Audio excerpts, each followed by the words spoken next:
अस्सलाम वालेकुम प्यारे बच्चों, आज हम पढ़ेंगे उर्दू गुलाबी नदी नर्सरी पहली सहमाही। अपनी किताब खोलें, सफ़ा नंबर 70।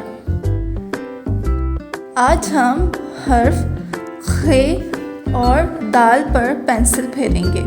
तो बच्चों मेरे साथ पेंसिल फेरिए, ऊपर जाएं, सीधा जाएं और फिर चांद बना दें। खे के ऊपर एक नुक्ता, ऊपर जाएं, सीधा जाएं और ऊपर ले जाएं। खे के ऊपर एक नुक्ता, ऊपर जाएं, सीधा जाएं और फिर चांद बना दें।